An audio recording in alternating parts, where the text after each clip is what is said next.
สวัสดีครับทุกคนเจอกันกับเติ้ลอเล็กและก็ช่องอิดปินอดิศพงศ์ครับตอนนี้เราอยู่กันที่เมืองลิสบอนเมืองหลวงของประเทศโปรตุเกส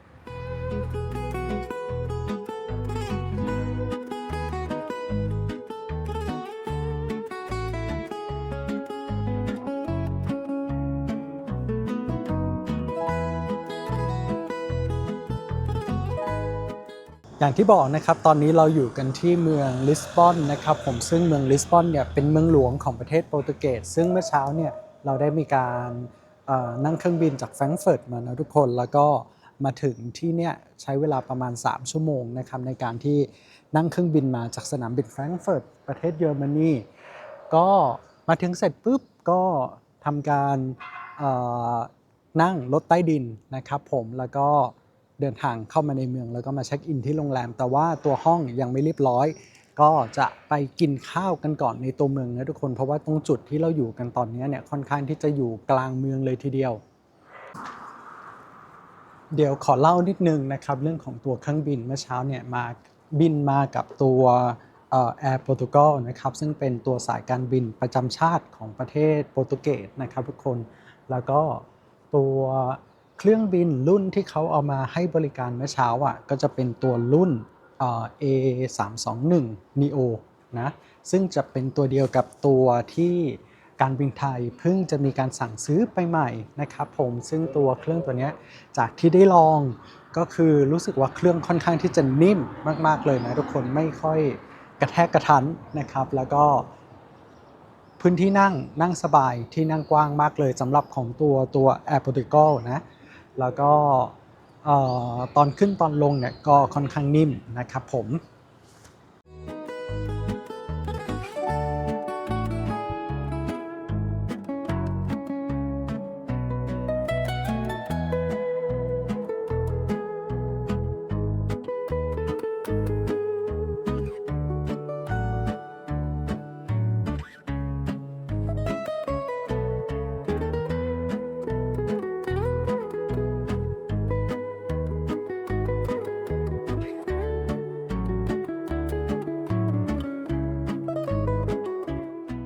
อย่างที่บอกนะครับตอนนี้เราอยู่ค่อนข้างที่จะกลางเมืองเลยนะทุกคนก็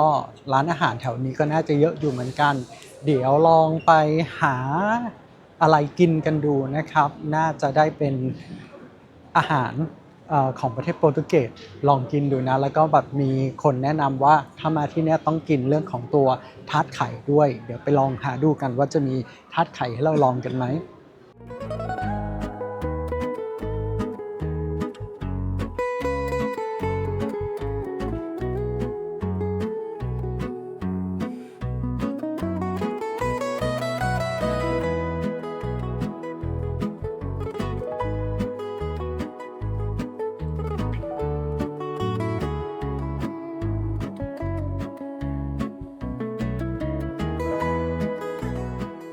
โอเคฮะทุกคนตอนนี้อยู่ที่คาเฟ่แล้วนะครับผมก็เขามีอาหารเช้านะครับเป็นพวกอาหารเช้าแล้วก็มีพวกทาร์ตไข่ด้วยนะก็สั่งมา2-3อย่างนะครับเดี๋ยวเอามาลองกันดูว่าหน้าตาอาหารรสชาติเป็นยังไงกันบ้างนะ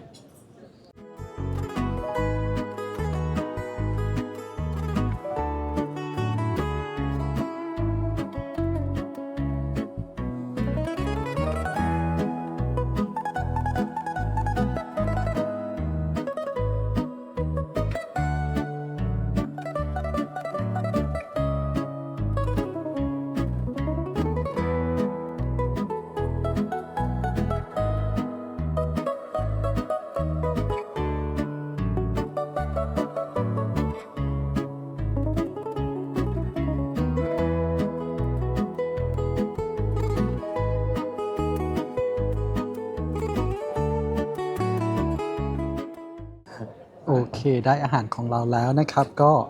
ค่อนข้างเยอะเหมือนกันนะแล้วก็น่ากินทุกอันเลยนะครับก็เดี๋ยวเราไปกินข้าวกันดีกว่า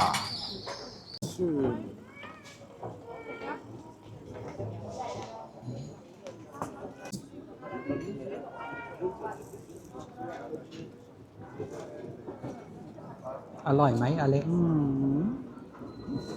อร่อยนะJa, heerlijk. เดี๋ยวลองบ้าง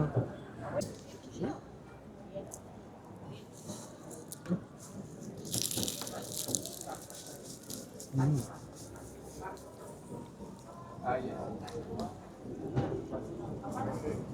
อืมอร่อยทุกคน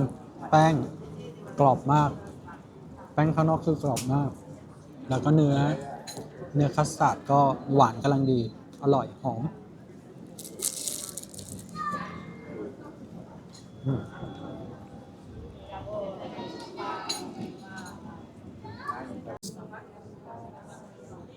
This is sweet. เดี๋ยวลองกินชิ้นนี้ดูทุกคนเพราะว่าอเล็กบอกว่ามันเป็นคล้ายๆกับครัวซองแต่แป้งมันไม่เหมือนนะ แล้วก็มันใส่เดี๋ยวขอข้างในมันเป็นไส้ชีสกับแฮมนะฮะเป็นชีสกับแฮมแต่ว่ามันใส่ซินนามอนมาด้วย เดี๋ยวลองชิมดู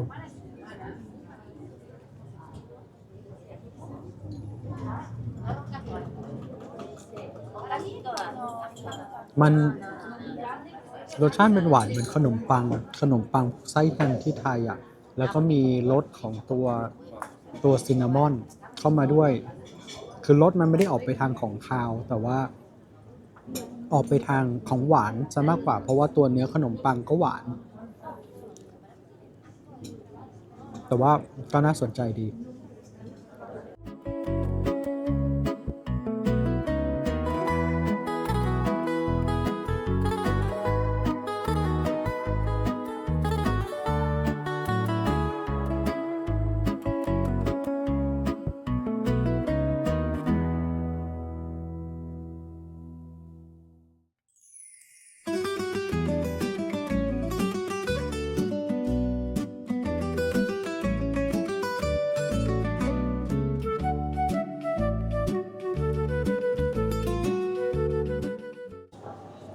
โอเคทุกคนก็ทานข้าวเสร็จเรียบร้อยแล้วนะครับ จะบอกว่าอิ่มมาก อาหารรสชาติต้องใช้ความคุ้นเคยสักแป๊บหนึ่งนะฮะแต่ว่าโดยรวมก็คืออร่อยแหละ ก็หลังจากกินข้าวแล้วก็เดี๋ยวไปเดินเล่นกันนะทุกคน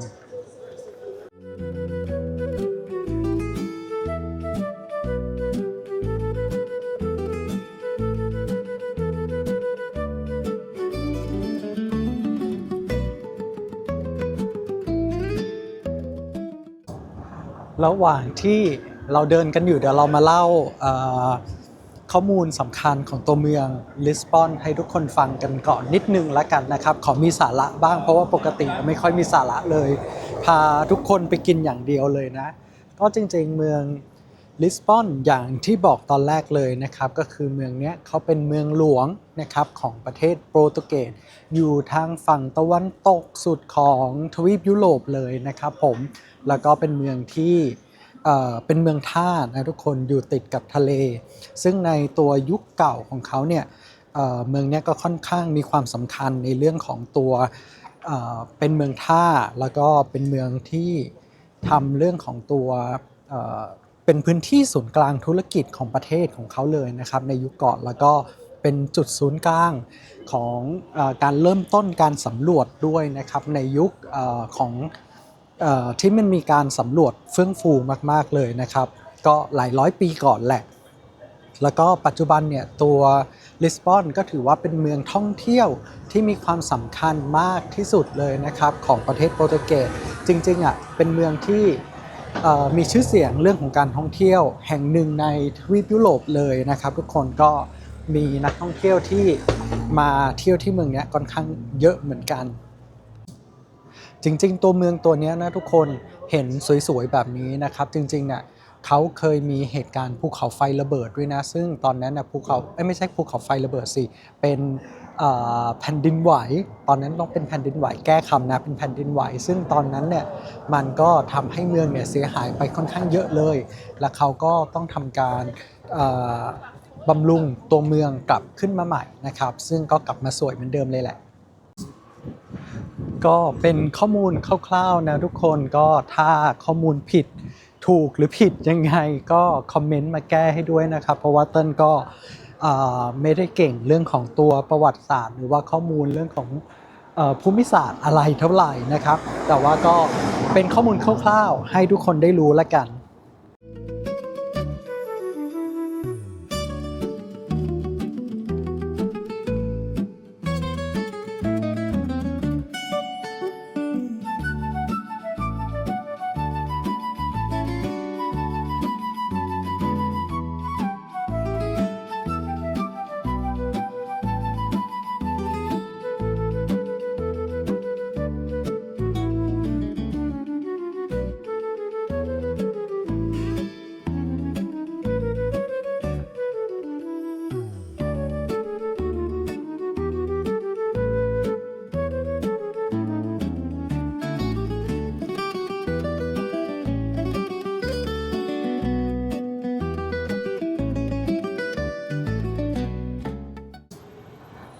โอเคทุกคนตอนนี้เราก็เดินอยู่บนถนนนะครับผมแล้วก็ทุกคนจะสังเกตเห็นตัวถนนโมเสกตรงนี้นะตัวเนี้ยเขาจะเรียกว่าคาลคาดานะครับผมซึ่งจะเป็นถนนหินโมเสกที่มีอยู่รอบๆตัวเมืองของตัว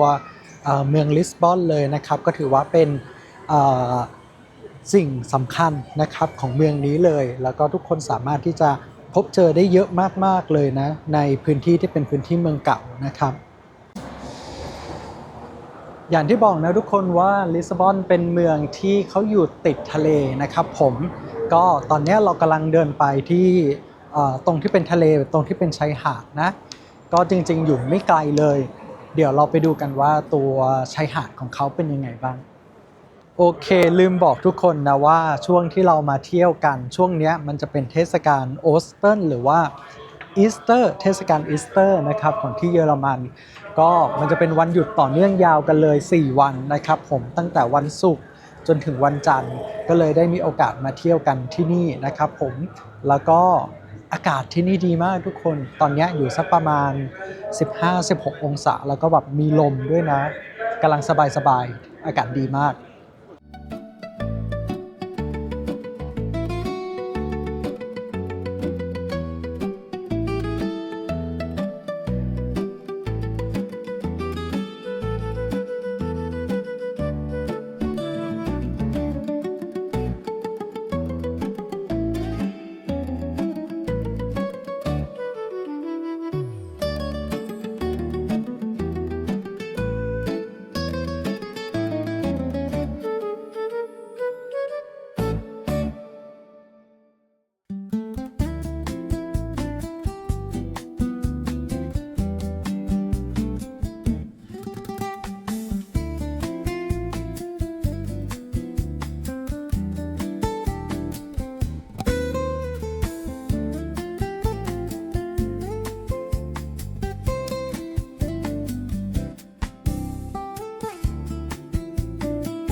โอเคหลังจากที่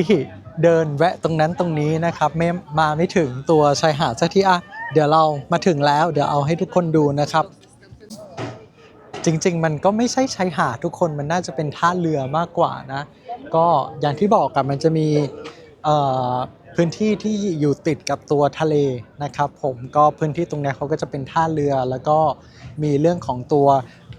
ท่าเรือสำหรับขนถ่ายสินค้าอยู่ทางฝั่งนู้นด้วยแล้วก็จริงๆอ่ะทางด้านหลังเดี๋ยวเอาให้ดูนิดนึงตรงด้านหลังฝั่งนู้นทุกคนไม่รู้เห็นหรือเปล่านะครับตรงนั้นเขาจะมีสะพานนะครับซึ่งหน้าตาตัวสะพานน่ะจะเหมือนกับสะพาน Golden Gate นะครับผมซึ่งตัวเนี้ยเขาทำเหมือนกับทำเล่นแบบมานะครับแต่ว่าเดี๋ยววันนี้เราอาจจะไม่ได้เดินไปดูอาจจะเป็นวันอื่นนะแต่จะบอกว่าคนเยอะมากเลยทุกคนคือคนอยู่ตรงจุดเนี้ยเยอะมากๆเลยน่าจะเป็นหลายพันได้นะ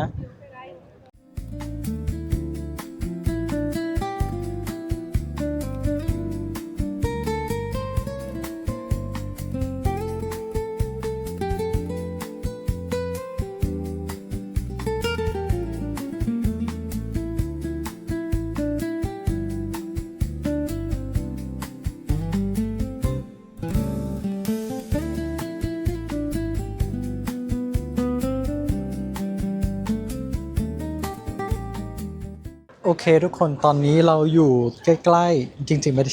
ใช่ว่าอยู่ใกล้สิเราอยู่ตรงอาคารท่าเรือของตัวเมืองลิสบอนนะครับผมซึ่งตรงเนี้ยทุกคนก็จะมาขึ้นเหมือนกับพวกเรือเช่าหรือว่าพวกเรือยอชท์หรือว่าพวกเรือนำเที่ยวต่างๆกับตรงนี้นะครับแต่ว่าสิ่งที่น่าสนใจคือตัวการตกแต่งอาคารข้างในของเขาอะสวยมากเดี๋ยวต้นพาทุกคนเข้าไปดูข้างในกัน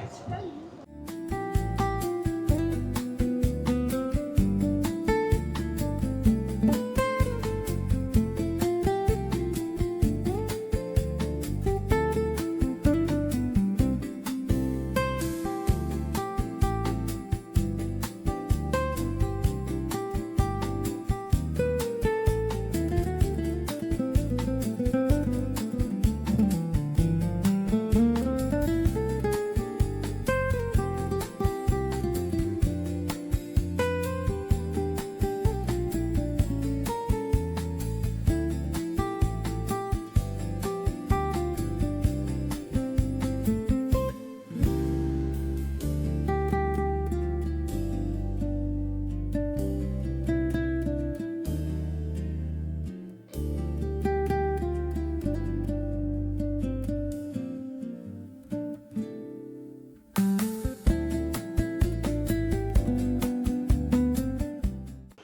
ถ้าพูดถึงเรื่องของฝากนะครับของดีประมาณว่า1ตำบล1ผลิตภัณฑ์ของที่ลิสบอนนะทุกคนก็คือเรื่องของตัวปลากระป๋องนะครับผมที่นี่เขาทำเรื่องของตัวธุรกิจปลากระป๋องกันเป็นล่ำเป็นสันมากๆเลยนะครับมีทั้งในน้ำเกลือมีทั้งปลากระป๋องในน้ำมันต่างๆเยอะแยะเต็มไปหมดเลยหลายสูตรมากเลยนะทุกคนเดี๋ยวไปดูกันว่าไอตัวของฝากตัวเนี้ยหน้าตาเป็นยังไงนะปลากระป๋อง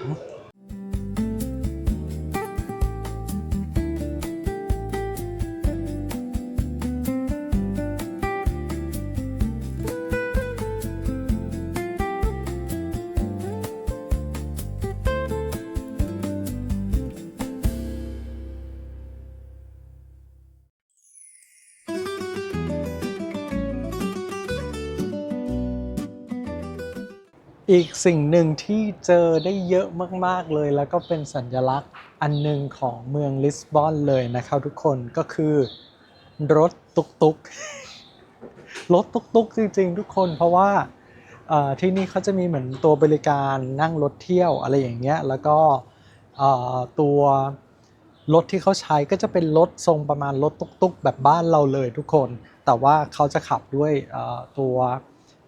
อิเล็กทริกนะครับเป็นรถไฟฟ้าแต่บางคันเนี่ยเขาก็จะมีการตกแต่งเพิ่มเติมให้น่ารักอะไรเงี้ยคล้ายๆกับที่ไทยคล้ายๆกับตุ๊กๆนำเที่ยวที่ไทยเลยแล้วก็เมื่อกี้ที่ถ่ายวิดีโอให้ดูเนี่ยก็คือเขาเขียนว่าตุ๊กๆจริงๆนะเหมือนไทยเป๊ะ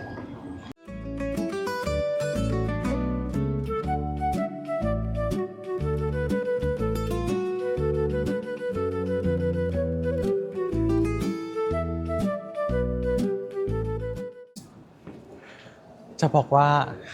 ตอนนี้แอบเหนื่อยนิดหนึ่งนะครับเพราะว่าต้องเดินขึ้นเนินคือเมืองของเขาอ่ะมันเหมือนกับเมืองที่สร้างอยู่บนตีนเขานะทุกคนแล้วก็พื้นที่มันก็จะเป็นแบบเดี๋ยวสูงเดี๋ยวต่ำเดี๋ยวสูงเดี๋ยวต่ำอะไรอย่างเงี้ยซึ่งเราต้องแบบเดินขึ้นเดินลงเหนื่อยมากอู้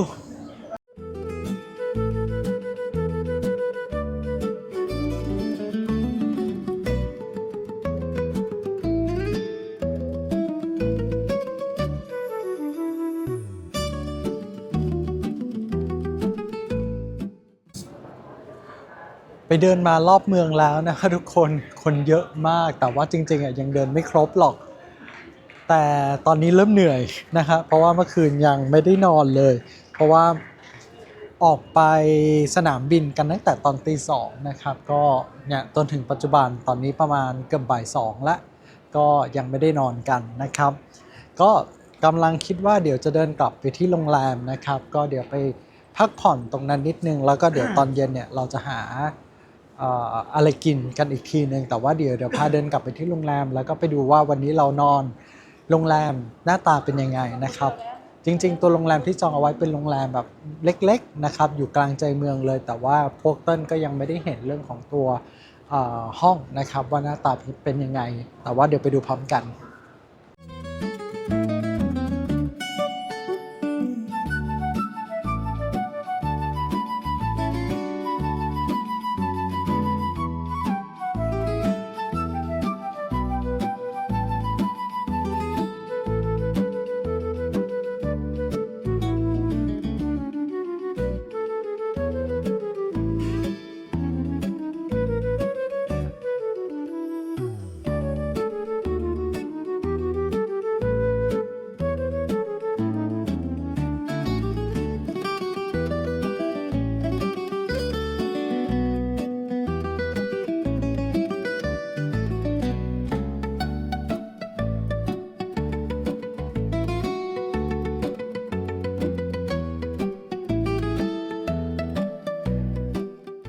โอเคทุกคนก็ถึงห้องเรียบร้อยแล้วนะครับก็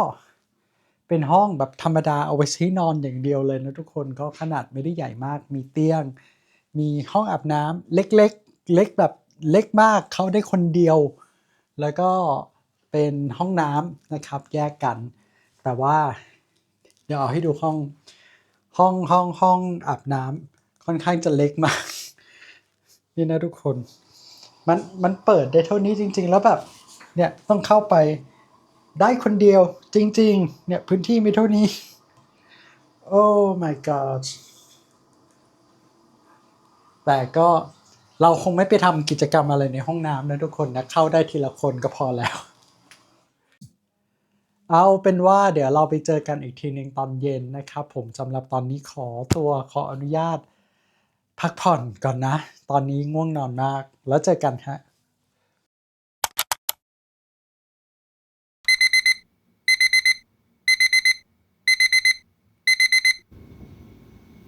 ฮัลโหลทุกคน Good morning ตื่นแล้วนะครับ แต่ว่าตื่นมาอีกวันหนึ่งเลย ตอนแรกตั้งใจว่าเมื่อวานตอนเย็นจะนอนสักประมาณ2ชั่วโมง3ชั่วโมงแล้วก็ออกไปกินข้าวนะ สรุปเนี่ยนอนมา18ชั่วโมงทุกคนแล้วเพิ่งตื่นตอนเกือบจะ10โมงของวันถัดมา โอ้ my god เอาเป็นว่าเดี๋ยวเราไปอาบน้ำกันแล้วก็เดี๋ยวเราไปประจนภายในลิสบอนวันที่2ของเรากันครับคุณอเล็ก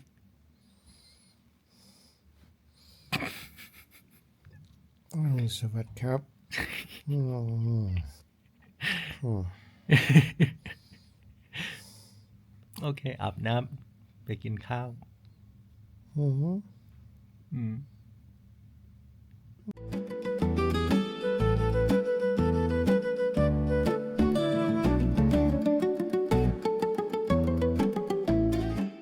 โอเคฮะทุกคนก็ตอนนี้เกือบจะ11โมงเช้าแล้วนะครับผมก็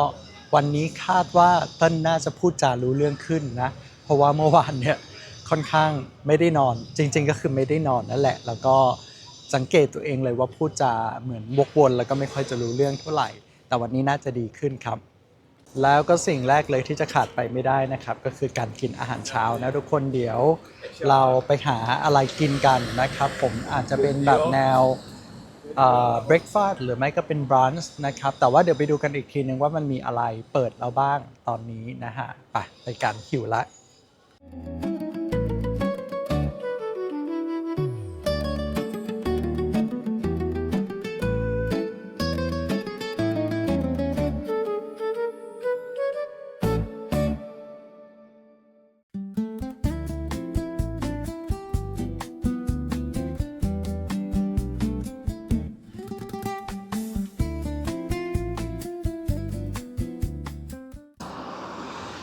จริงๆ หลังจากที่เดินดูมาตั้งแต่เมื่อวานนะทุกคนร้านอาหารจริงๆรวมไปถึงพวกร้านขายของต่างๆ มากมายที่นี่เลยนะที่ลิสบอนเนี่ยค่อนข้างจะมีความเก๋มีความชี้กันสูงมากๆเลยนะบางร้านเนี่ยทำออกมาแนวเอ่อโบราณคลาสสิกนิดนึงนะครับแต่ว่าก็สวยมากน่าเข้ามากรวมไปถึงตัวร้านขายของด้วยร้านขายของที่นี่ก็ดีไซน์ร้านออกมาน่ารักมากๆเลยนะคือชวนให้เราเข้าไปเสียเงินแทบทุกร้านเลย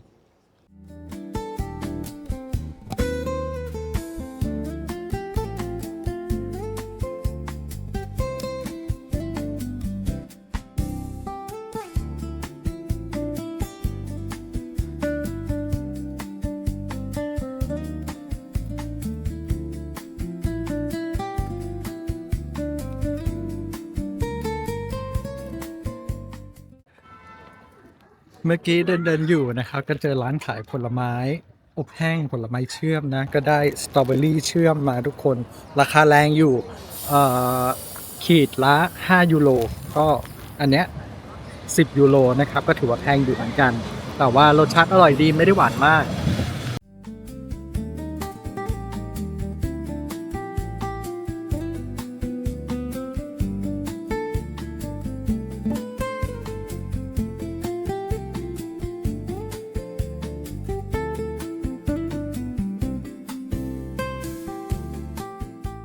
ตอนนี้เราอยู่กันที่ร้านอาหารกันแล้วนะครับทุกคนก็เดี๋ยวเรามาเลือกตัวเมนูที่เราจะทานกันวันนี้ดีกว่า ก็มีเมนูหลากหลายมากเลยนะทั้งแนวซีฟู้ดทั้งเนื้อสเต็กก็มีเป็นแนวแฮมเบอร์เกอร์หรือเป็นแนวแบบเบรคฟาสต์ก็มีนะครับ เดี๋ยวเลือกกัน เมื่อสักครู่นะครับเติ้ลก็ออเดอร์เป็นข้าวเป็นเหมือนเป็นข้าวตุ๋น กับตัวซีฟู้ดนะครับผมก็หน้าตาน่าทานดีเดี๋ยวเอามาลองกันเพราะว่าก็ยังไม่เคยลองอะไรแบบนี้เหมือนกันนะครับแต่ว่ามันออกดูคล้ายๆกับตัวริซอตโต้นิดนึงก็เดี๋ยวไปดูกันส่วนของอเล็กออเดอร์เป็นเรื่องของตัวเนื้อสเต็กนะครับ so Alex you order a steak อเล็กออเดอร์เป็นสเต็กครับก็หน้าตาน่าทานเหมือนกันแต่ว่าเดี๋ยวไปดูตอนที่อาหารจริงมาถึงนะ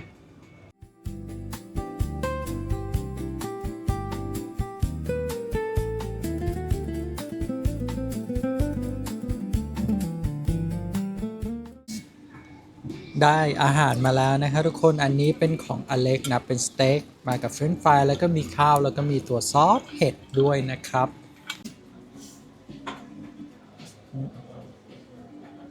อร่อยไหม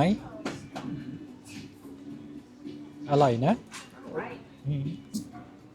มาดูของเต้นกันบ้างนะทุกคนเหมือนอันนี้เป็นข้าวนะทุกคนกับซีฟู้ด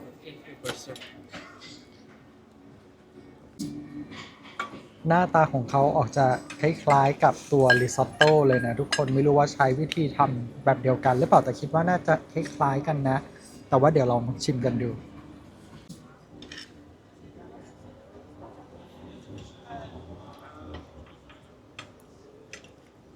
มีความคล้ายๆกันคิดว่าน่าจะมาจาก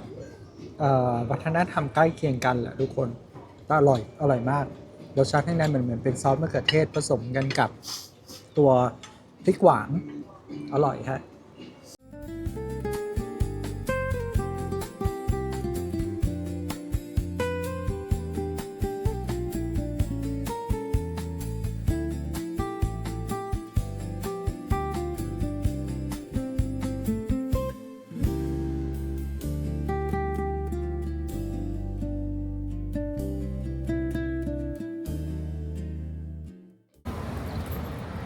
โอเคฮะทุกคนทานข้าวกันเสร็จเรียบร้อยนะครับผมเดี๋ยวเราไปเดินเล่นกันต่อ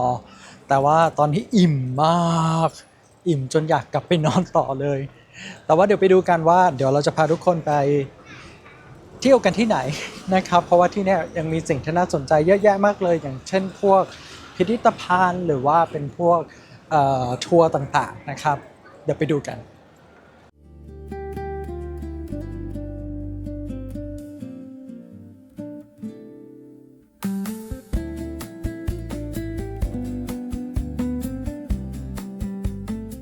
ตอนนี้เราอยู่หน้าพิพิธภัณฑ์นะครับที่มีชื่อว่าพิพิธภัณฑ์ Archaeological Camo นะครับผมซึ่งข้างในจะเป็นยังไงเดี๋ยวเข้าไปดูกันดีกว่าสำหรับพิพิธภัณฑ์โบราณคดีคาโมนะครับก็เป็นสถานที่นะครับที่จะพาทุกคนเนี่ยย้อนเวลากลับไปสู่ประวัติศาสตร์ของโปรตุเกสที่ถูกบันทึกไว้ในสถาปัตยกรรมแห่งนี้ครับสิ่งแรกที่จะสะกดสายตาของทุกคนนะครับเมื่อไปถึงก็คือซากปรักหักพังของโบสถ์คาโมซึ่งเป็นโบสถ์คาทอลิกที่งดงามนะครับซึ่งครั้งหนึ่งเนี่ยเคยเป็นโบสถ์ที่ยิ่งใหญ่ที่สุดในลิสบอนเลยนะแต่ว่าเขาได้ถูกทำลายลงอย่างหนักจากเหตุการณ์แผ่นดินไหวนะครับในปี 1755 ซึ่งสิ่งที่ยังคงเหลืออยู่นะครับก็คือโครงสร้างของตัวผนังที่ตั้งตระหง่านอยู่แต่ว่าไม่มีหลังคาแล้วนะซึ่งทำให้โบสถ์แห่งนี้นะครับกลายเป็นสัญลักษณ์ที่งดงามและความอดทนและการยืนหยัดอยู่ของเมืองลิสบอนครับภายในซากโบสถ์นะครับที่เปิดโล่งแห่งนี้เนี่ยก็จะเป็นที่ตั้งของพิพิธภัณฑ์โบราณคดีครับผมซึ่งที่นี่เนี่ยจะรวบรวมวัตถุโบราณที่น่าสนใจมากมายเลยนะตั้งแต่ชิ้นส่วนสถาปัตยกรรมที่เก็บกู้มาจากตัวโบสถ์ที่เคยถูกทำลายไปศิลปะทางศาสนารวมไปถึงโลงศพยุคโรมันที่แกะสลักอย่างละเอียดเลยนะสวยมากๆเลยอย่างที่ทุกคนเห็นในตอนนี้และสิ่งที่แปลกใจที่สุดคือคุณจะพบกับมัมมี่เปรู2ร่างนะครับที่ได้รับการอนุรักษ์ไว้อย่างดีเยี่ยมเลยพิพิธภัณฑ์โบราณคดีคาโมครับผมไม่เพียงแต่ว่าจะเป็นสถานที่จัดเก็บรวบรวมประวัติศาสตร์นะครับแต่ว่าเขายังเป็นสถานที่ที่ให้ความรู้สึกสงบและก็งดงามไปในตัวเลยการที่เราได้เดินท่ามกลางโค้งโกธิกที่สูงตั้งงานภายใต้ท้องฟ้าสีครามของเมืองลิสบอนเนี่ยเ เป็นประสบการณ์ที่คุณน่าจะไม่สามารถลืมเลือนได้เลยครับผมสำหรับการเดินทางมายังพิพิธภัณฑ์โบราณคดีคาโมนะครับสามารถที่จะเดินทางมาได้ง่ายมากๆเลยทุกคนเพราะว่าพิพิธภัณฑ์แห่งนี้นะครับตั้งอยู่ใจกลางเมืองลิสบอนเลยนะในย่านชิอาโดนะครับซึ่งเป็นสถานที่ที่พลุกพล่านและก็เต็มไปด้วยเสน่ห์นะครับผมโดยมีวิธีการเดินทางที่เป็นที่นิยมและง่ายต่อการวางแผน2แบบง่ายๆแบบนี้ครับวิธีแรกนะครับก็คือนั่งรถไฟใต้ดินนะครับมาลงที่สถานีไบซ่าชิอาโดนะแล้วก็เดินมานิดเดียวถึงเลยอีกที่วิธีหนึ่งก็คือนั่งรถรางมาได้เลยนะทุกคนแป๊บเดียวนั่นก็เป็นตัวพิพิธภัณฑ์ Archaeological Camo นะครับผมตัวพิพิธภัณฑ์ไม่ได้ใหญ่มากใช้เวลาเดินอยู่สักประมาณครึ่งชั่วโมงก็ดูได้ครบแล้วนะครับผมแต่ว่าก็น่าสนใจมากๆเลยใครผ่านมาก็อย่าลืมมาแวะชมกันด้วยนะครับ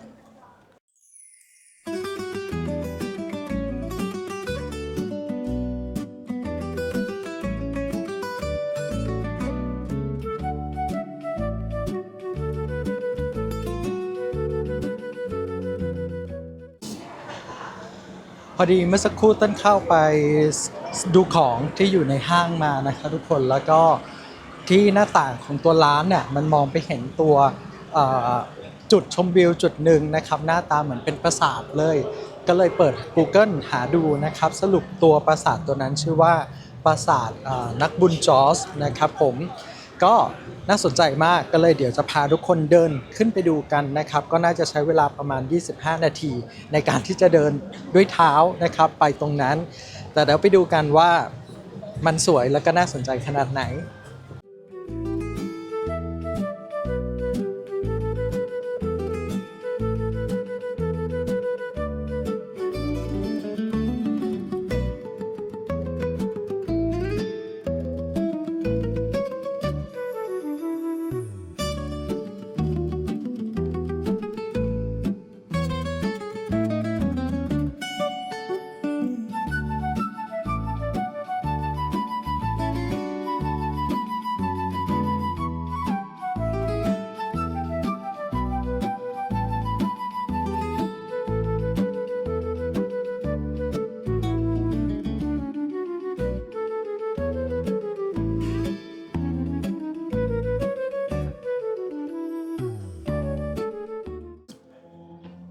โอเคทุกคนก็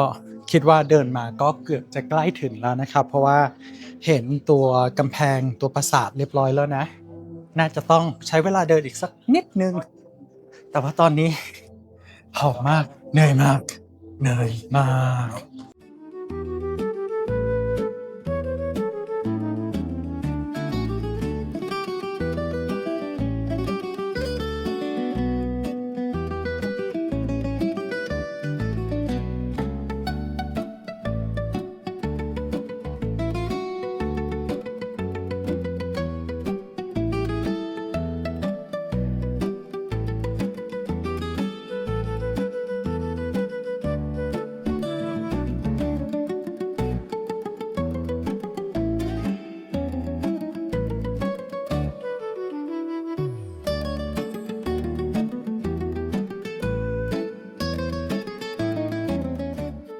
ตอนนี้เราเดินขึ้นมาถึงข้างบนกันแล้วนะครับผมแต่ว่า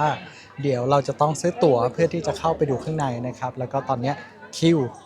ก็ยาวนิดนึงนะก็น่าจะต้องใช้เวลาในการรอคิวซื้อตั๋วสักระยะหนึ่งเลยทีเดียวแต่เราเดินขึ้นมาถึงแล้วยังไงเราก็ต้องรอเพื่อที่จะเข้าไปดูนะฮะ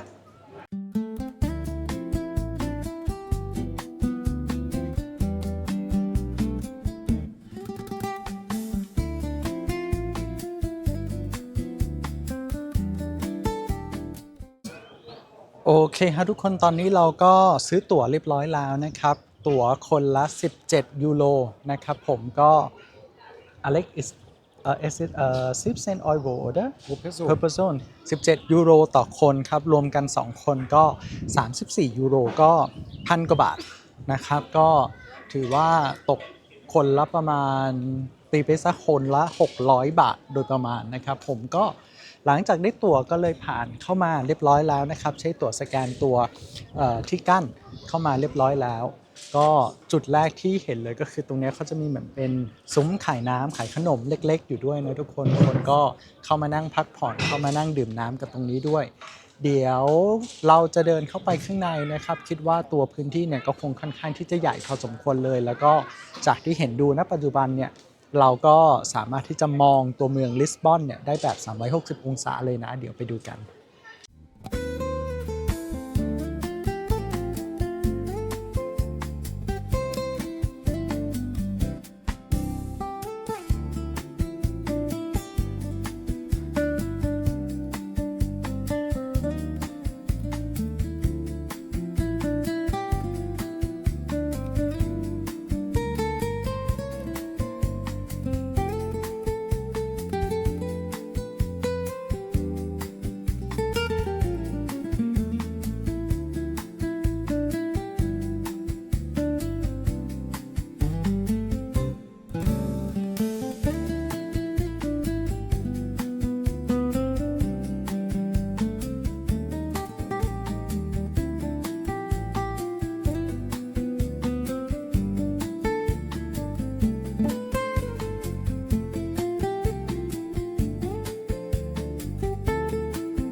คือทุกคนจะบอกว่าเซอร์ไพรส์มากเพราะว่าเดินเข้ามาตอนแรกก็ได้ยินเสียงแบบเสียงนกร้องนะเสียงดังมากตลอดเวลา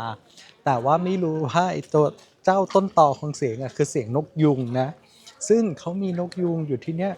เป็น10เลยทุกคนคือแบบเยอะมากๆคือแบบถ้าใครชอบนกยุงนะคือจะฟินไปเลยเพราะว่าน่ารักมากสวยมากนะครับสำหรับตัวปราสาทซาวฮอเก้นะครับหรือว่าเป็นที่รู้จักกันในชื่อปราสาทแห่งลิสบอนปราสาทแห่งนี้นะครับตั้งตระหง่านอยู่บนยอดเขาที่สูงที่สุดในย่านอัลฟามาซึ่งเป็นย่านที่เก่าแก่ที่สุดของเมืองนะครับ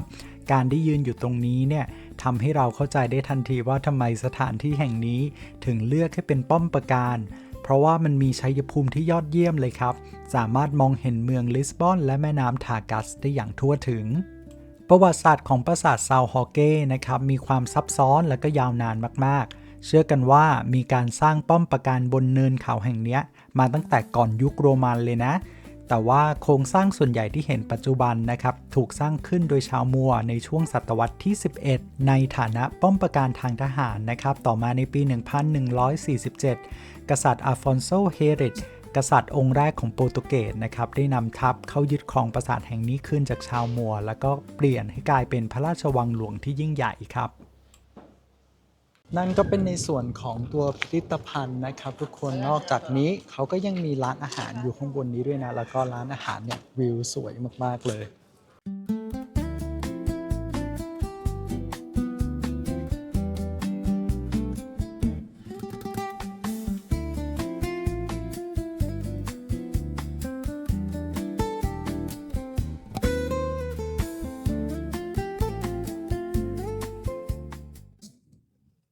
เดี๋ยวต้นพาทุกคนไปเดินเล่นให้รอบๆกันก่อนละกันนะครับแล้วก็เดี๋ยวเราเดินเสร็จเนี่ยเราค่อยกลับมาที่ร้านอาหารอีกทีนึงสิ่งที่เป็นไฮไลท์ของการมาเยือนปราสาทซาวฮอเก้นะทุกคนไม่ใช่เพียงแค่ว่าการที่เราได้มีโอกาสเข้ามาเรียนรู้เรื่องของตัวประวัติศาสตร์นะครับแต่ว่าเราสามารถที่จะชมทิวทัศน์แบบพาโนรามาที่น่าทึ่งที่สุดแห่งหนึ่งในเมืองลิสบอนเลยนะจากจุดชมวิวบนกำแพงปราสาทนะครับทุกคนจะสามารถมองเห็นเมืองลิสบอนที่เต็มไปด้วยหลังคาสีส้มอันเป็นเอกลักษณ์ของเมืองเลยนะครับแล้วก็แม่น้ำทากัสที่กว้างใหญ่รวมไปถึงสะพาน25 เมษายนนะครับที่ทำจำลองมาจากตัวสะพาน Golden Bridge ที่อเมริกานะแล้วก็ยังมีรูปปั้นพระคริสต์โตเรที่อยู่ทางฝั่งตรงข้ามของเมืองด้วยครับ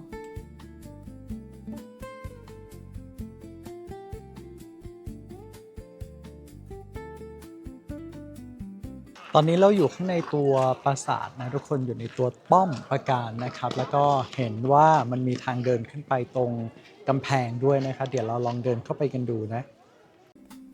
นอกเหนือจากจุดชมวิวนะครับทุกคนยังสามารถที่จะเดินชมตามกำแพงปราสาทนะครับ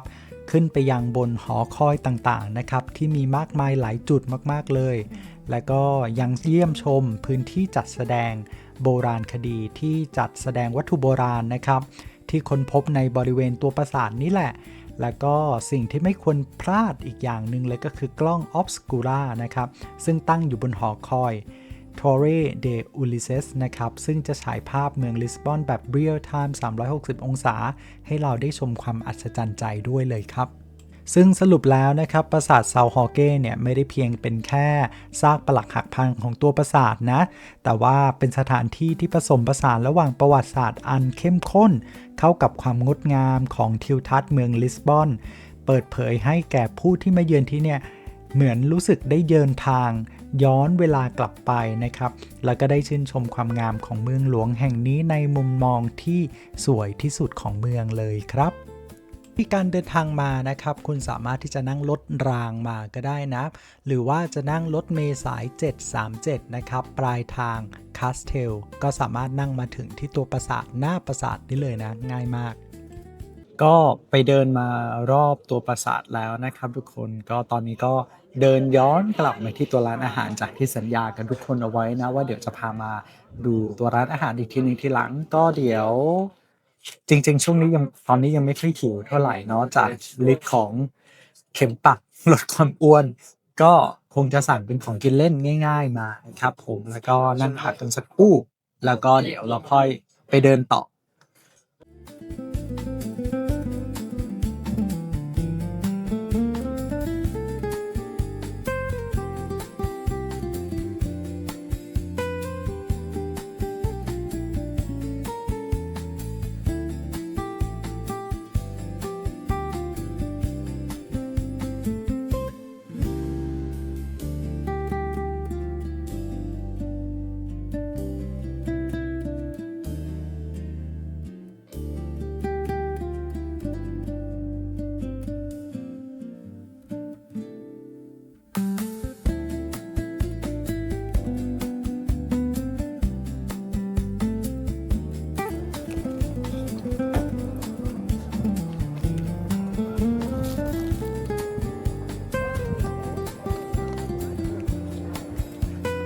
Should I eat it?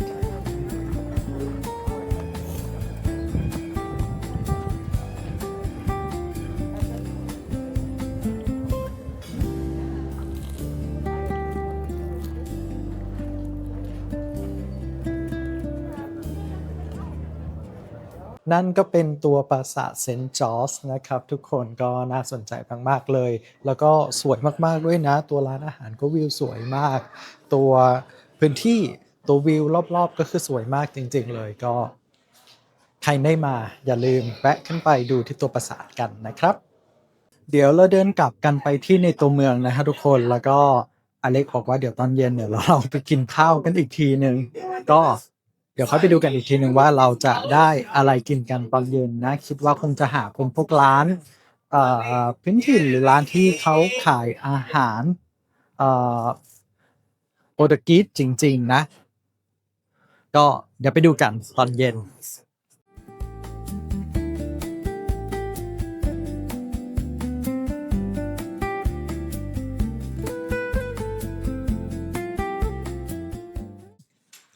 ถ้าดากลับมาแล้วนะครับทุกคนก็หลังจากที่เราไปที่ตัวปราสาทกลับมานะครับผม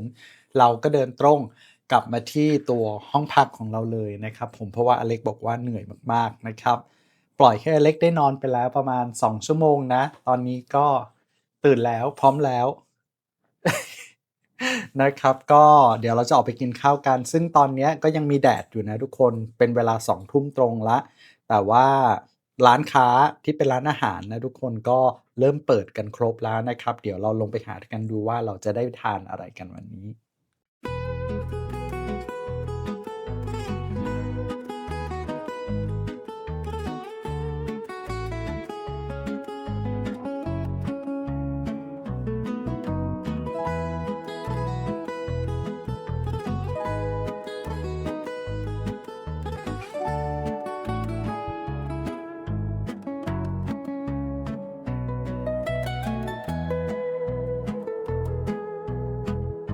ค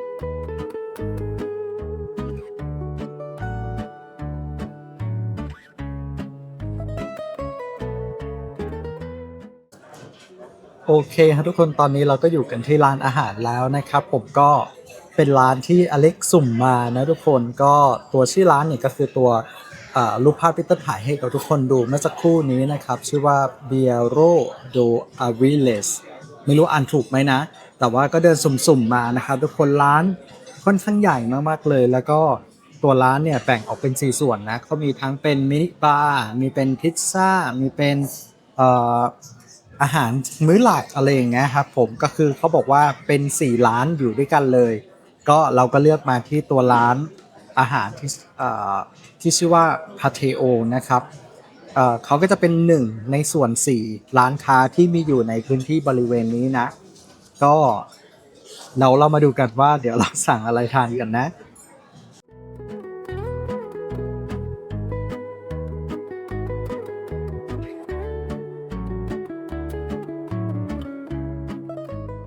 ทุกคนตอนนี้ก็ได้ออเดิร์ฟมานะครับก็เต้นกับเล็กสั่งออเดิร์ฟมาแชร์ด้วยกันนะครับผมตัวนี้เป็นออเดิร์ฟเป็นทาท่าออคโตพุสนะครับหรือว่าเป็นตัวสลัดทาท่า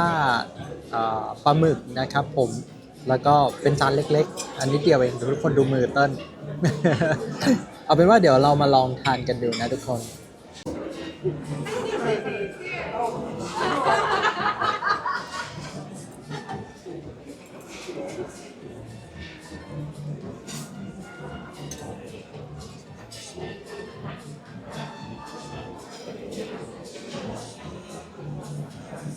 อร่อยไหม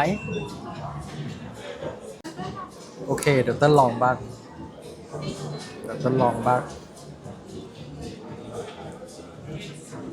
Dankeschön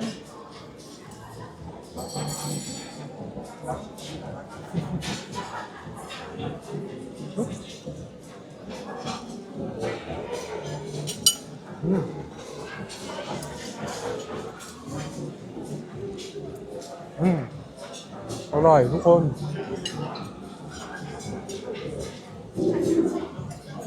สดชื่นมากแล้วมันคืออะไรก็ตักให้คำใหญ่มาก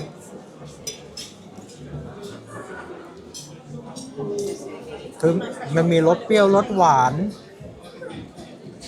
รสเค็มคืออร่อยมากปรุงเครื่องมาก อันนี้แนะนำเลยใครได้มา มันจะเป็นเหมือนเนื้อปลาหมึกนะครับทุกคนผสมกับมายองเนสใส่เลมอนตัวรสชาติมันจะมีความนัวๆมีความมันๆจากตัวมายองเนสด้วยอร่อยดีชอบโอเคทุกคนตอนนี้อาหารก็มาแล้วนะครับของอเล็กได้มาเป็นจานนี้เป็นปลานะย่างแล้วก็ข้างล่างเหมือนจะเป็นซอสแต่ว่าไม่รู้ว่าซอสอะไรเขียวๆนะครับทุกคนแล้วของเปิ้ลจะได้เป็นพับนะครับเป็นพับเนื้อข้างในมันจะมีตัวไส้เป็นไส้เนื้อนะครับผมมาพร้อมกันกับตัวข้าวน่าทานดีเหมือนกันแต่ว่าอันเนี้ยดูหน้าตาประหลาดมากเดี๋ยวต้องลองกินดูว่าข้างในหน้าตาเป็นยังไงนะโอเคเดี๋ยวมาลองแงะกันดูว่าข้างในมันเป็นยังไงนะทุกคนมันก็เป็นแป้งๆเหมือนคล้ายๆแป้งกะหรี่ปั๊บแล้วก็ข้างใน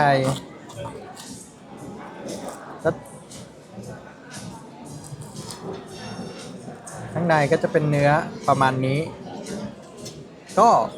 แปลกๆดีทุกคนแต่ว่าเดี๋ยวลองชิมขอชิมเนื้อก่อน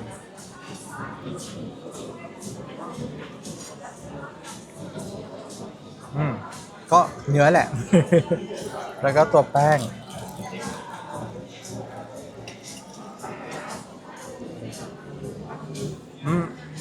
ตัวแป้งก็คือแป้งกะหรี่ปั๊บนั่นแหละฮะแต่ก็อร่อยดีทุกคน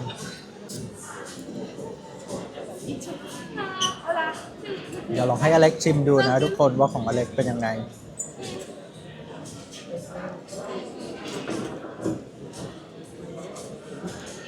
So how it tastes like?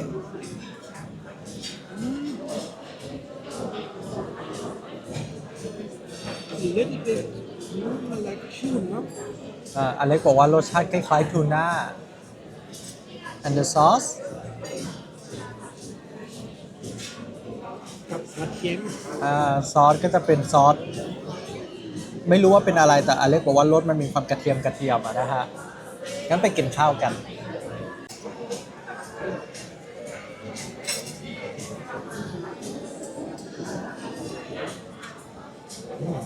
อร่อย อร่อยทุกคนอร่อยเลย อร่อยกว่าของเปิ้ลโอเคมาถึงคิวของหวานนะทุกคนอเล็กสั่งมาเป็นไอติมนะข้างในเป็นสาวรสนะ แต่ว่าต้องกระแทะดูอเล็กบิทเตอร์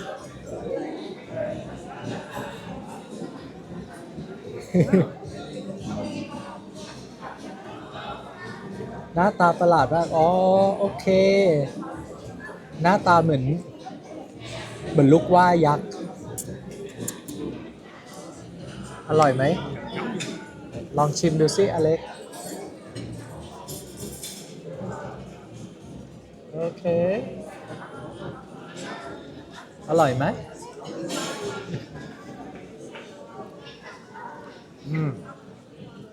อร่อยทุกคน สดชื่นดี ส่วนตัวของเต้นได้มาเป็นเบอร์รี่ฟรุตสลัดนะครับ เดี๋ยวเราไปกินกัน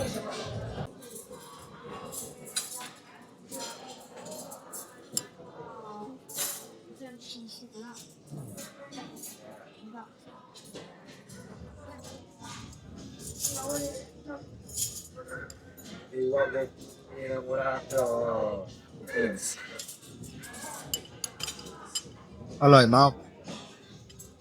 หวานมาก หอมมากด้วย โอเคครับทุกคนกินข้าวเสร็จเรียบร้อยแล้ว เดี๋ยวเราเดินกลับไปที่โรงแรมของเรากันนะครับ ไปพักผ่อนแล้วก็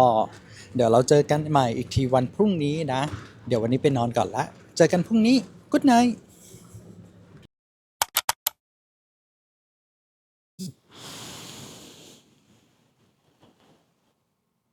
ฮัลโหล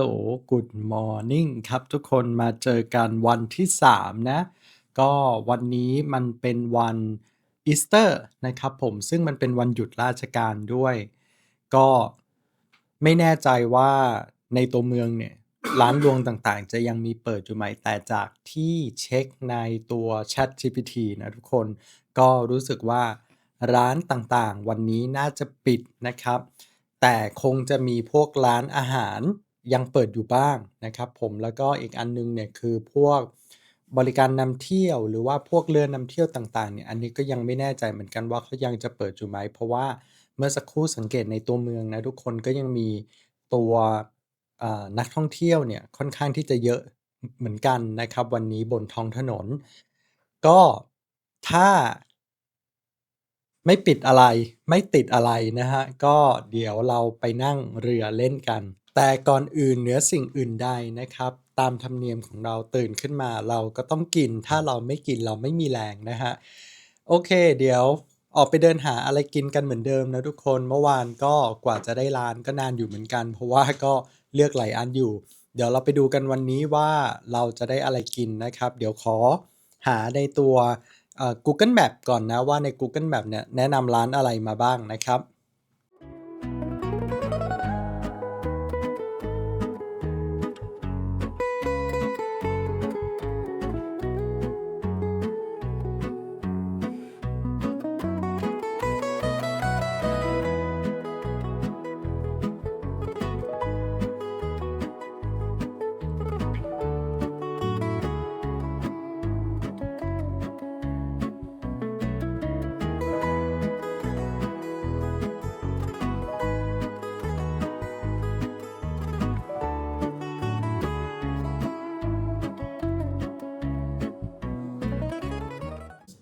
ตอนนี้เราอยู่กันที่คาเฟ่นะครับทุกคนเขาก็จะเสิร์ฟอาหารเป็นอาหารแนวเบรคฟาสต์แล้วก็เป็นบรันช์นะครับแล้วก็จริงๆเนี่ยเขาจะมีเป็นพวกอาหารกลางวันแล้วก็เป็นอาหารค่ำด้วยนะครับผมแต่ว่ารายการอาหารเนี่ยเขาก็จะแบ่งกันไปนะครับช่วงเช้าเป็นรายการหนึ่งแล้วก็หลังจากเที่ยงไปก็จะเป็นอีกรายการหนึ่งก็เดี๋ยวสั่งเป็นพวกอาหารเช้ามาทานกันดีกว่าเนาะ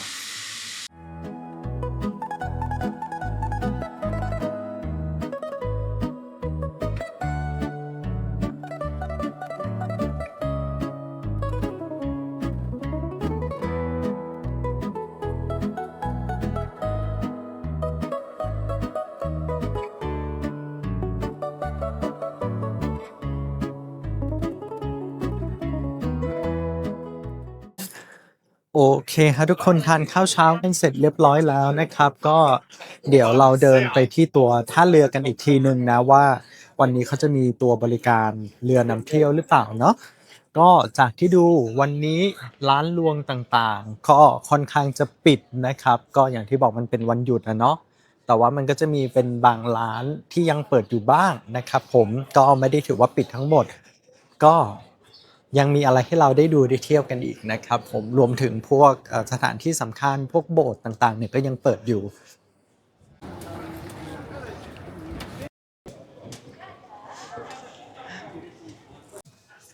โอเคก็ตัดสินใจขึ้นตัวรถทัวร์นะครับทุกคนก็จะเป็นตัวรถอ่ามันคล้ายๆกับรถตุ๊กๆนะแต่ว่าเขาทำทรงเป็นทรงแบบแนวโบราณโบราณนิดหนึ่งนะครับผมรถน่ารักดีก็เดี๋ยวจะเป็นทัวร์แค่สั้นๆนะครับแล้วก็เดี๋ยวจะให้เขาไปส่งเราที่อีกจุดท่องเที่ยวที่น่าสนใจอีกจุดหนึ่งแล้วก็เดี๋ยวเราก็จะเดินต่อจากตรงนั้นไปนะครับเดี๋ยวไปดูกันอีกทีนึงว่าไอตัวรถทัวร์ของเราเนี่ยจะพาเราไปที่ตรงไหนบ้างนะครับระยะเวลาที่เราเช่าไปเนี่ยก็คือประมาณครึ่งชั่วโมงนะก็ค่าใช้จ่ายก็ประมาณ70ยูโรก็ประมาณ2,000กว่าบาทไทยนะครับผม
โอเคครับทุกคนตอนนี้เราอยู่กันที่ Jeronimos Monastery นะครับก็ถือว่าเป็นโบสถ์ใหญ่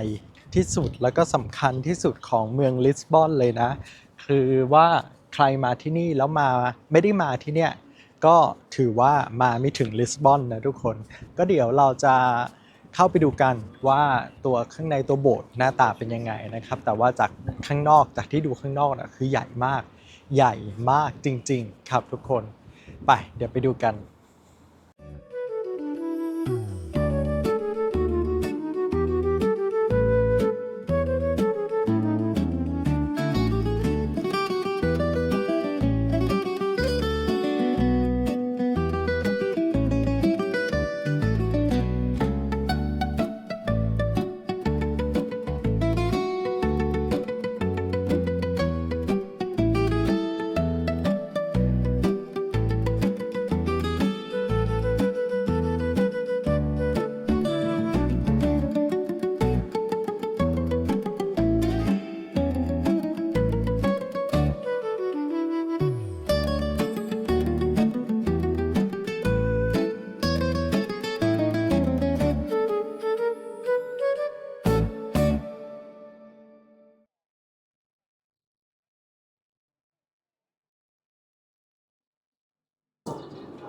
คือเนื่องจากว่าวันนี้มันเป็นวันสำคัญทางศาสนาของเขาอะนะครับทุกคนแล้วก็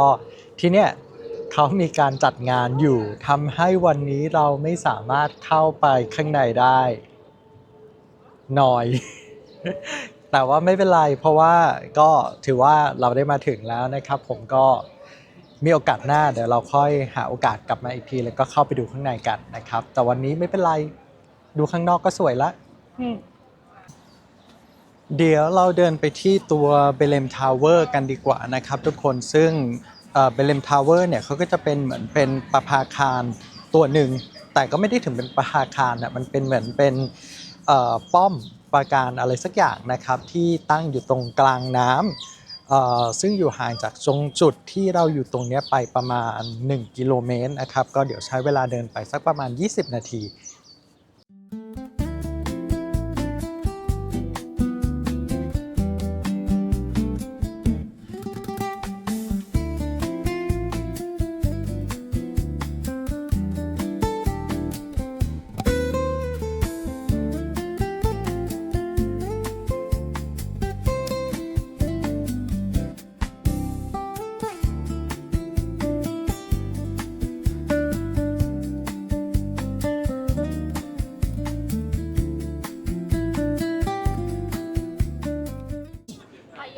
ตรงทางที่เราจะเดินไปทุกคนเราก็เดินมาเจอแบบ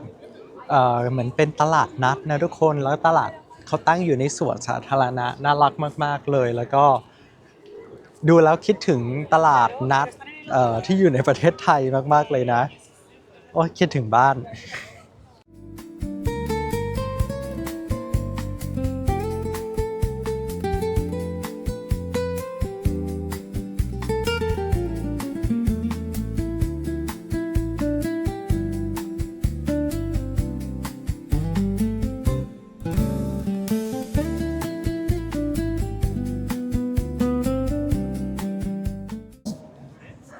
ตอนนี้นะครับทุกคนเราอยู่ที่ Monument of Discovery นะครับซึ่งตั้งอยู่ที่เมืองลิสบอนแห่งนี้ซึ่งเจ้าตัวอนุสาวรีย์แห่งการสำรวจตัวนี้นะครับเขาก็ทำมาเพื่อเป็นการระลึกถึงช่วงยุคแห่งการสำรวจนะเพราะว่าในช่วงยุคนั้นเนี่ยเมืองลิสบอนเนี่ยถือว่าเป็นจุดศูนย์กลางของการเริ่มการสำรวจทางทะเลเลยนะครับโดยเจ้าตัวอนุสาวรีย์นะครับผมก็ทำมาเหมือนกับตัวเรือคาราเวลนะครับซึ่งเป็นเรือโบราณที่ใช้ในการสำรวจในยุคก่อนมีความสูงอยู่ที่56เมตรเลยนะสูงมากแล้วก็ใหญ่มากเลยเดี๋ยวเราไปดูกันว่าหน้าตาเจ้าตัว Monument of Discovery หน้าตาเป็นยังไง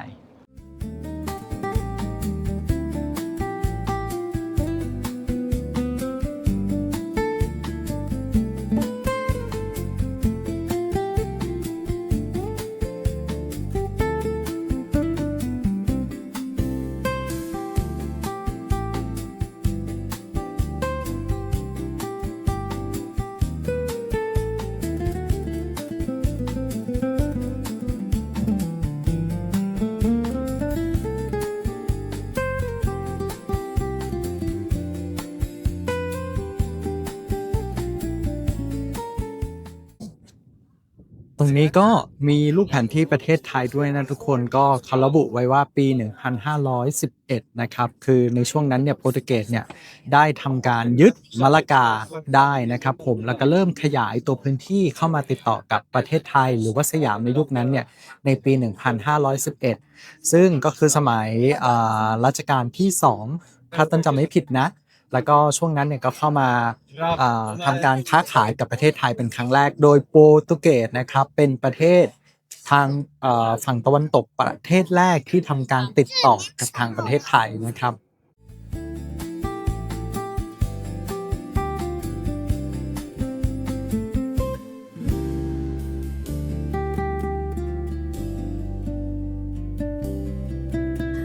ทุกคนเจอร้านขายหอยนางรมสดๆข้างทะเลด้วยนะเดี๋ยวเราไปกินหอยนางรมกันดีกว่า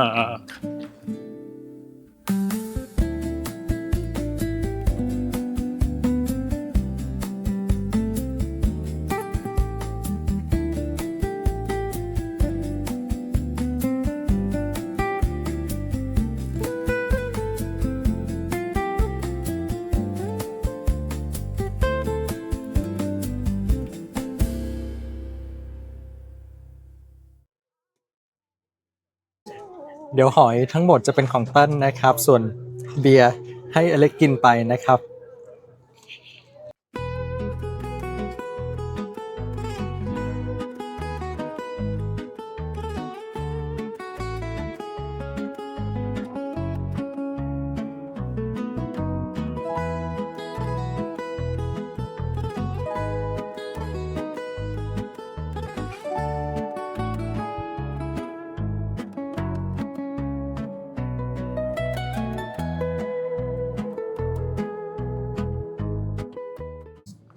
โอเคทุกคนทานหอยนางรมเรียบร้อยแล้วนะครับ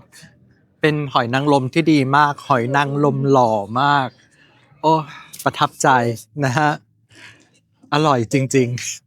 ๆ เอาเป็นว่าใครมาตรงMonument of Discovery Monument of Discovery นะทุกคนร้านเขาเนี่ยอยู่ติดกับตรงนี้เลยนะครับผมอย่าลืมมาลองนะ เป็นหอยนางรมที่หล่อที่สุด โอเค เดี๋ยวเราเดินกันไปต่อนะครับผมอเล็กเจออะไรอีกเราก็ไม่รู้อ่ะเดี๋ยวเขาแอบดูก่อนนะ An Italian outside or Portuguese inside, I would rather go.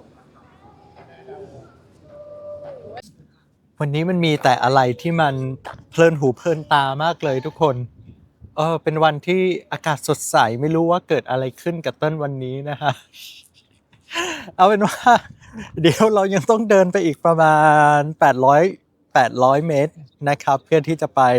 บาเลมทาวเวอร์รีบเดินกันก่อนดีกว่า ไม่งั้นไม่ถึงแน่ๆวันเนี้ย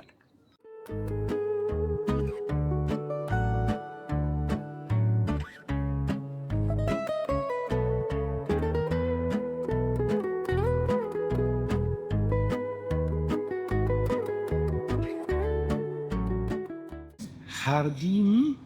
is J becomes to a G in the Germanic language, and in English, garden. so M like is, garden Yeah, it's garden. And Garden? M is typically Portuguese. In French, it would be an N. อเล็กนะครับก็อธิบายว่าคำว่าจาดิมเนี่ยภาษาอังกฤษมันแปลว่า garden นะครับซึ่งก็คือสวนสวนของตัว Of the Tower of Tower of Balaam. Bethlehem ก็คือสวนแห่งหอคอยเบเลมนะครับ ซึ่งตรงเนี้ยเขาก็จะเป็นพื้นที่ส่วนสาธารณะนะทุกคน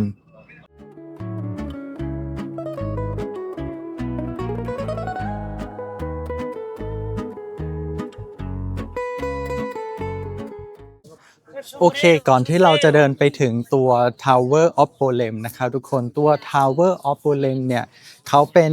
เหมือนกับป้อมปราการนะครับทางทะเลที่ใช้ในการป้องกันเรื่องของตัวฆ่าศึกศัตรูอะไรพวกเนี้ยนะครับในยุคโบราณแล้วก็ถูกสร้างขึ้นในช่วงยุค Age of Discovery ก็คือช่วงยุคเริ่มแรกของการเริ่มต้นการสำรวจทางทะเลนะครับผมก็ถือว่าเป็นสิ่งก่อสร้างที่มีความสำคัญทางด้านประวัติศาสตร์มากๆเลยนะครับที่ตั้งอยู่ในตัวเมืองลิสบอนแห่งนี้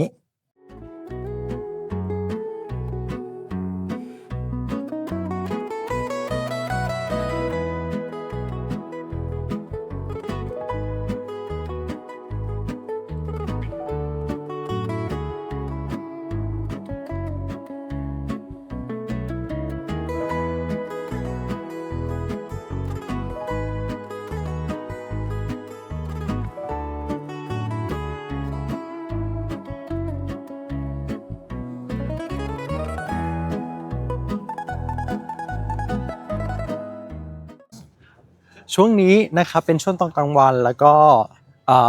น้ำลงนะคนทำให้เราสามารถเดินลงไปที่ตัวหอคอยได้เลยนะครับผมก็เดี๋ยวเติ้ลกำลังพาทุกคนเดินลงไปนะคือมันจะมีช่วงน้ำขึ้นน้ำลงทุกคนถ้าเกิดว่าช่วงไหนน้ำขึ้นเนี่ยน้ำมันก็จะปิดรอบตรงนี้เลยนะก็จะเดินเข้ามาไม่ได้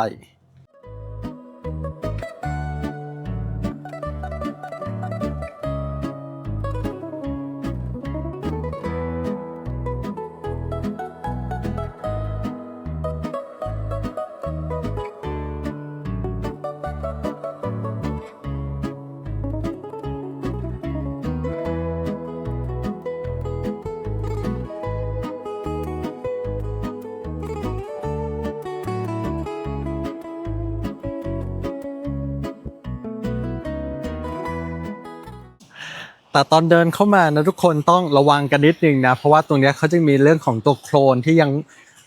มันลื่นอ่ะคือถ้าเดินมาแล้วแบบไม่ระวังเนี่ยลื่นหัวแตกแน่ๆโอเคฮะทุกคนก็เมื่อสักครู่เราซื้อเรื่องของตัวตั๋วเรือนะครับเพื่อที่จะนั่งเรือกลับเข้าไปในตัวเมืองซึ่งตัวเรือจะออกอีก4 นาทีนะครับก็ต้องรีบนิดนึงก็เขาบอกว่าเจ้าหน้าที่จะรอเราอยู่นะแต่ว่าเราต้องรีบนิดนึงเดี๋ยวรีบวิ่งไปเดี๋ยวนี้เลยไป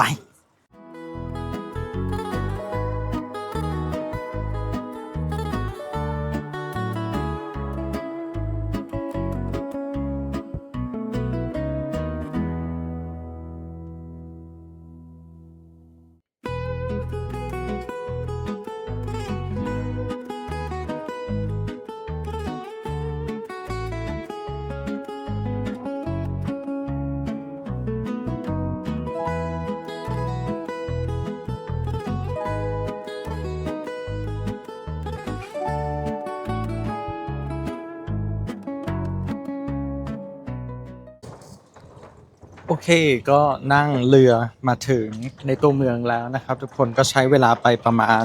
45นาทีในการที่จะนั่งมาถึงฝั่งนี้นะครับก็จริงๆไม่ได้นานเลยนะแล้วก็แบบนั่งชมวิวเพลินๆชิลๆมานะครับเดี๋ยวเราเดินกลับเข้าไปในตัวเมืองแล้วก็เดี๋ยวไปดูกันว่าเราจะไปทำอะไรกันต่อในตัวเมืองละกันนะเหนื่อยไหมคุณอเล็กนิดหน่อยเหนื่อยนิดหน่อยหิวไหม หิวมาก หิวมาก What has to หิว หิวคุณสามีครับ ติดเลทนะอเล็กเดี๋ยวช่องติดแดง YouTube นะออกไม่ได้นะ ไม่ได้ขอโทษ YouTube say no no no no gefährlich นะ gefährlich โอเค เดินกลับไปในเมืองกันครับ This is the wrong symbol for that. This was the wrong decision by the court. โอเคครับทุกคนตอนนี้อยู่กันที่ร้านอาหารอีกแล้วนะครับ วันนี้เลือกเป็นร้านอาหารซีฟู้ดนะ ก็ตัวอาหารนะครับก็จะเป็นร้านอาหารซีฟู้ดนะแล้วก็มีตัวเมนูที่น่าสนใจด้วยนะครับมันก็จะมีตัวเขาเรียกว่าอะไรอ่ะมันจะน่าจะเป็นเพลียงหรือเปล่าไม่น่าใช่เพลียงอ่ะทุกคนมันเป็นเหมือนเดี๋ยวรอให้ตัวอาหารมันมาแล้วเดี๋ยวเต้นถ่ายให้ทุกคนดูดีกว่าเพราะว่ามันเป็นตัวที่เต้นอยากลองมากๆเลยนะครับเอ่อเขาเรียกว่าเพลียงตีนเต่าหรืออะไรสักอย่างเนี่ยแต่ว่าเดี๋ยวขอหาข้อมูลก่อนนะแล้วก็เดี๋ยวจะถ่ายวิดีโอให้ทุกคนดู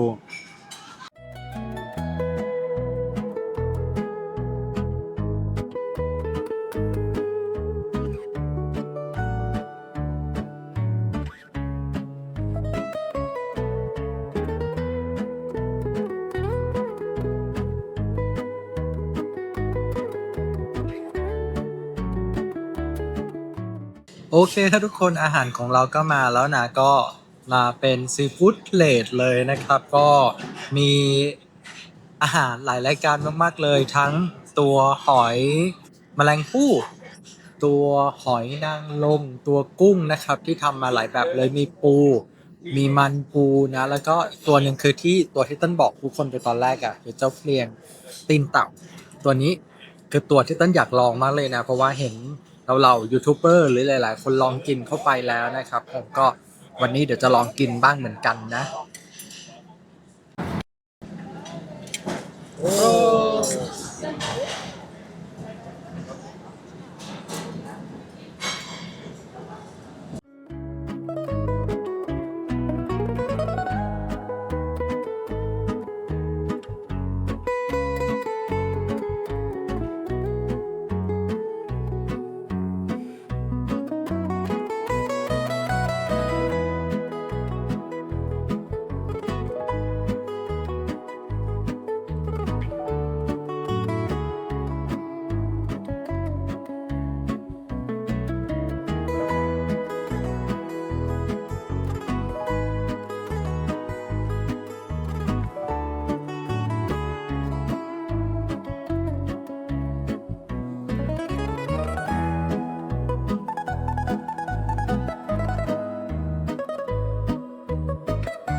โอเคครับทุกคนอิ่มมากๆเลยนะกับอาหารซีฟู้ดเพลทของเราวันนี้แล้วก็หลังจากกินข้าวไปแล้วก็อัดขนมหวานเข้าไปอีกกันคนละถ้วยเลยนะทุกคนคือจุกมากตอนนี้แบบถึงคอแล้วเรียบร้อยนะครับผมก็นั่นก็เป็นตัวทริปลิสบอน3 วันของเรานะครับผมก็เดี๋ยววันพรุ่งนี้เราจะนั่งเครื่องบินกลับไปที่เยอรมนีกันแล้วนะก็ถ้าทุกคนชอบตัวคลิปวิดีโอของเรานะครับฝากกดไลค์กดแชร์กด Subscribe ให้ด้วยนะครับผมแล้วก็ฝากติดตามตัวช่องของเราต่อไปเรื่อยๆด้วยนะครับคลิปหน้าจะพาทุกคนไปเที่ยวที่ไหนยังไม่รู้แต่ว่าฝากติดตามกันด้วยครับสำหรับวันนี้ไปแล้วนะบ๊ายบาย